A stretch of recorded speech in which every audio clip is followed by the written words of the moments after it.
Good afternoon. It is so great to be here with you today. I'm so excited to stand before you and so honored and privileged to be able to address such a distinguished group of students. I want to thank the United We Dream Coalition and everyone here who is advocating and fighting for passage of the DREAM Act.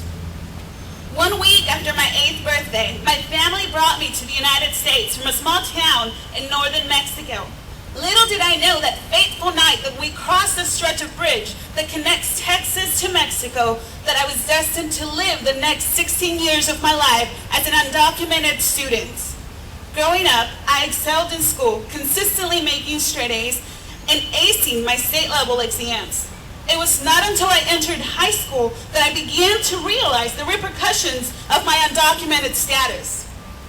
Faced with the choice of giving up on my dreams and resigning to a life where college and aspirations were non-existent, or to continue fighting to keep my dream alive, despite my circumstance, I chose to fight. I graduated valedictorian of my class at age 16.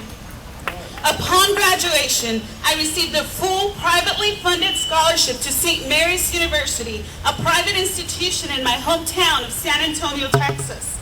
4 years later, I graduated from the honors program at St. Mary's, double majoring in biology and sociology. After graduation from college, I was unable to continue my dream of going to law school, but I kept the hope that someday my situation would change.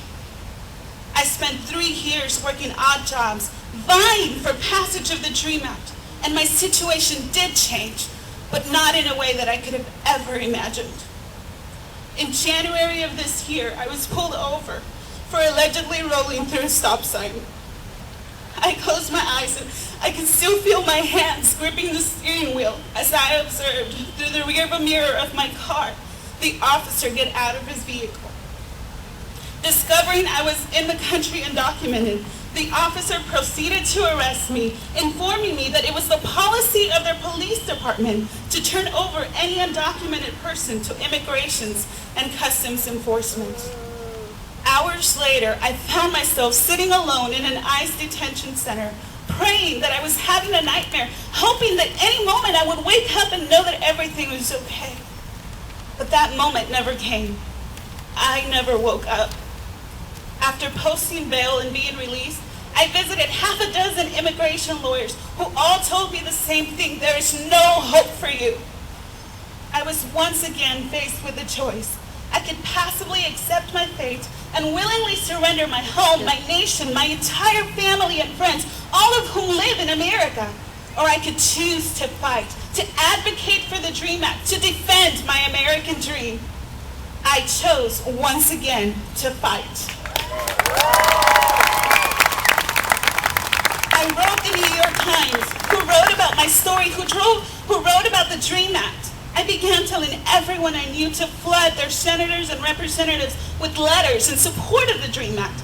I found the courage within me to step out and stand up for what I know to be right. I know that other dreamers may not have the freedom to share their personal stories on the level that I do, because I am already in deportation proceedings. But you can share your story with close friends. You can have them on your behalf help to fight for the DREAM Act. Become the face of the DREAM Act, even if it's just to a handful of people, and encourage those people to tell others who can continue to spread the word. You do not need a crowd of 500 to lead. You can lead in your home, you can lead in your school, in your church, in the taqueria where you may be a dishwasher, wherever you are. Choose to fight. Choose to lead.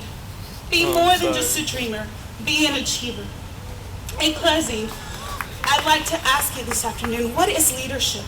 Leadership is the ability to engage others to achieve a common goal in times of uncertainty.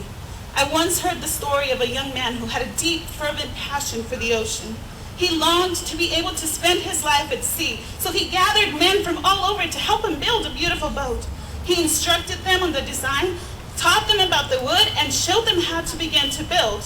Before long, the men began to give up. The task was too difficult. The process was too long. The crew quit, giving up on the boat project. Frustrated, the young man asked his father what he should do. The father replied, "If you want to build a boat, don't gather the men and teach them about boat building. Rather, teach them to yearn for the beauty of the ocean, to love life at sea. In order for us to achieve our dream, we must not just show people how to write letters or make calls, but share with them our vision, our dream, our life. Together, we can build this boat. Together, we can make this happen. Let's show them our passion for the sea. Let's show them what life can be like in the beautiful ocean.